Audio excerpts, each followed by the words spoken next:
nobody looked like me in the books. You know, there was nobody that looked like me. I didn't know if there was any writers who looked like me. And it wasn't until I was in high school that I read the very first book by an African American, Maya Angelou, I Know Why the Caged Bird Sings. And I was like, oh my God, there are black people that do this. Then I went to the librarian and started asking for all of these black authors. And so I was introduced to Richard Wright, who is my favorite author.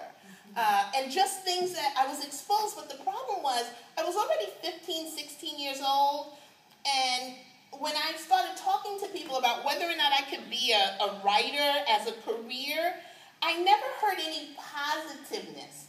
I did from my parents, but whenever I talked to people in school about writing, the only adjective I ever heard in front of the word writer was starving.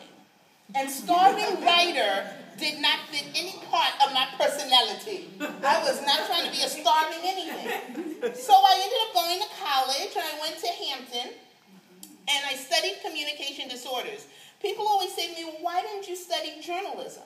I didn't put the two together. You know, the thing that's so interesting to me about college is that you're asking people who just barely learned how to brush their teeth to make lifelong decisions. Because now I would choose journalism, but at 17, I didn't know that that could have led to a writing career. I didn't get it. And so I only majored in communication disorders because I looked through the bulletin and everything else seemed boring. And I had never heard of communication disorders. So that's how I majored in it. And then I went to graduate school, and people are always so impressed that I went and I got my MBA straight from undergrad school. And people are always so impressed because there was only 5 African Americans at NYU getting their MBA when I got mine in the 70s. And I was the only black female getting it. And so people are like, wow. And I was like, don't be impressed, because my motives were not good. See, here's the thing. I was a junior in college at Hampton, and I kind of discovered that a year from then I was going to have to go get a job. And I wasn't really feeling that. And I was a good student. Remember I told you I love to read, I love to write. All I needed to do was add a little arithmetic in there, and I had school down. I was a very good student. So I decided that if I just kept going, and I had parents who believed in education. So I was home during my junior year. I was in New York during my junior year at Hampton, and I saw an article in the New York Times. And actually that's an exaggeration, because all I really saw was the headline. And it said, MBA, a new degree.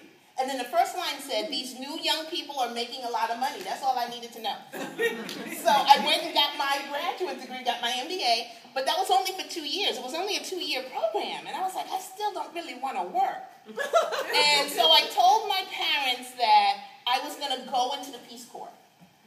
And they set me down, no kidding. They put me in like a kitchen chair, and then they stood over me like I was in an inquisition. And they said, we are really sick of you. We are tired of you. You only cost us money. You don't bring in any money. You are going to get a job.